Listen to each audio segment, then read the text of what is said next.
1, 2, fuck it, 3!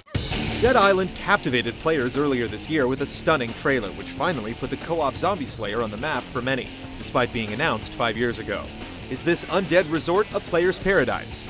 Or more like an unpleasant timeshare? Well, I'm sorry, but that's impossible. Broken head, broken legs, body parts on the concrete. After a wild night on the island of Banoi, you awake to find the Royal Palm Resort and the very island itself overrun by zombies, bikini-clad or otherwise. With help from some mysterious voices over the radio, you manage to find other survivors. You there, mate? Hello? Hello? For some reason, you're different, immune to becoming one of the Walking Dead, and thus a new hope for rescue.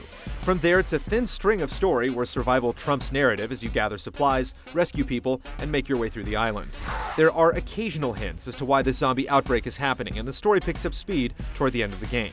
Camp and schlock, the bread and butter of many a zombie yarn, are somewhat present, yet even a quest-giving nun fails more often than not to elicit your curiosity beyond seeing how she'll reward you. The playable characters come with lavish backstories that simmer down to background noise immediately, popping up only in cutscenes to shout stereotypical zingers. The girl is right. Survival is a noble goal, but this dry tale doesn't sustain your interest for the length of this big game. That asshole just said the exact same thing those motherfuckers at the police station did.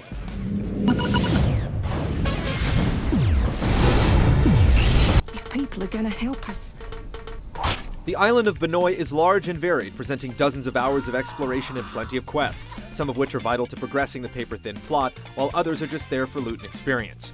Save for a few sanctuaries, the whole place is dripping with the dead. The different areas each offer unique looks and layouts, and exploring off the beaten path can net lucrative quests and items. There are also smaller, mapless indoor zones that offer a darker, more claustrophobic and directed experience, where tensions tend to rise as your flashlight runs out of juice. These spots tend to drag on as you're locked in and required to finish specific tasks before you're let out. The quests run the gamut, from killing zombies and escorting survivors to finding teddy bears. Teddy! Where have you been? And turning off gushing fire hydrants. That's a lot of variety, and even during the incessant zombie killing, there's usually some flavor mixed in. Minor annoyances abound, with some unclear objectives, menu usability issues, and a messy minimap, especially when in vertical structures. And they're just playing for their own team. There's a lot to see and do, and even more zombies to murder, and it's all more enjoyable with a similarly leveled friend or three. Co-op is available almost immediately and allows up to 4 players to cruise the mean streets of Banoi, complete quests, trade, and heal fallen allies. You can easily see what quest your partner is on, as well as teleport to them at key points and pick up the slack when they're winded. You can even ride shotgun in one of the many vehicles. Enemies get harder as you add players, and they scale to your level as well, meaning the game always offers a challenge.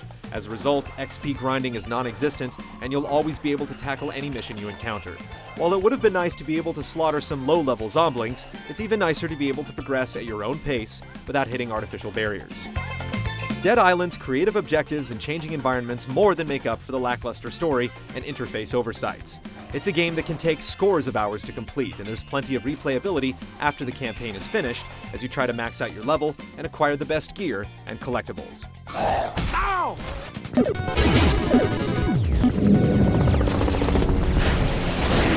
Do exactly as I say, okay? You're gonna have to trust me. So how does one actually go about surviving on the Isle of the Dead? While there are firearms, Dead Island has a penchant for melee. The characters all have their own specialization, be it guns, blades, or blunt weapons, and skill trees to further distinguish and customize them.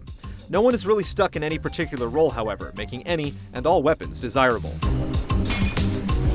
And you'll need your tools. Melee weapons break a little with each swing, and you'll need to spend cash to repair, mod, and upgrade them.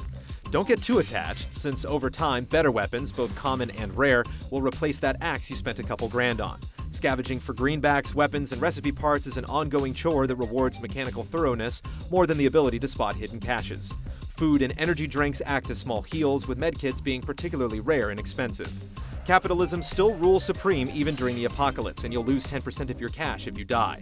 Speaking of dying, we ran into some bad bugs in the review build we played, which frequently caused us to spawn in unexplored and hostile territory, sometimes right in the middle of a pack of enemies. Deep Silver has stated that these bugs will be addressed with a Day 1 patch, but we didn't receive that update for our review. See that greedy bastard? it is the end of days. Dispatching zombies can take a lot of hacks, slashes, shots, and shivs. And while headshots do more damage, be prepared to dance with the dead while managing your stamina as you land each blow. This can get particularly annoying late in the game when you play solo and face more zombies. But even if you run out of viable options, you always have your fists and feet. Kicking takes no stamina, so it's always a viable option, but it does puny damage if you don't dump points into it. Be prepared to climb cars and kick zombies in the face when things get rough. Every weapon has a real sense of weight to it, and the adventurous can try the optional analog melee controls, which might lend you some tactical advantages, but can take a good bit of getting used to. You'll slice and dice many a limb from many a zombie, and there's a ton of different looking zombies, but only a handful of types. The typical zombies are the walkers, making up the bulk of the troop.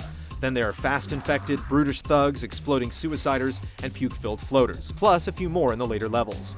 Their numbers quickly end up being more impressive than their uniqueness, with any individual zombie being easy to dispatch. There are a handful of encounters with human enemies that bring out the gunplay and distance game, and these targets thankfully drop more reasonably to a well-placed headshot. Kill those fuckers! Driving through hordes of zombies, jumping out to loot their corpses before finishing a quest and leveling up is a common occurrence in Dead Island, one that practically ticks boxes off the digital mayhem checklist.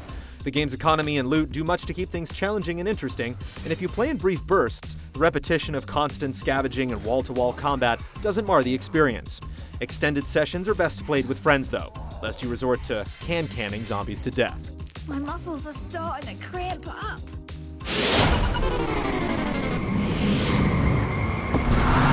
Voodoo, you voodoo, bitch. Let's go.